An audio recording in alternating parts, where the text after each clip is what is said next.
him. Allah subhanahu wa ta'ala said, "O my Prophet, I have sent you as a big blessing of Allah subhanahu wa ta'ala." Allah subhanahu wa ta'ala said, "I have sent you the Prophet, and the Prophet will be benevolent, Rauf, merciful, Rahim, blessingful, Kafatan linnas, Kafatan linnas." This is the ayah of Quran.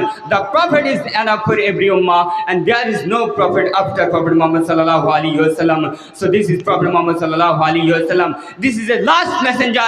This is the last Prophet Muhammad sallallahu alaihi wasallam. Dear brothers and sisters, you know that Allah subhanahu wa ta'ala says in the Holy Book Quran, chapter number 108 and verse number 1, "Inna atayna al-Kawthar." Allah subhanahu wa ta'ala says, "O my Prophet, I have granted you al-Kawthar." Al-Kawthar means house a Kawthar, and by this house a Kawthar, the Prophet Muhammad sallallahu alaihi wasallam will be bringing his ummah the day of judgment. The day of judgment. So this is Prophet Muhammad sallallahu alaihi wasallam. He is the biggest man ever in this world. As a father, as a teacher, as a lawgiver, as a lawmaker, as a commander, as a lawyer, as a husband, as a reformer of the society, Muhammad is the superman of the world. Alif Lam Ra, Kitab.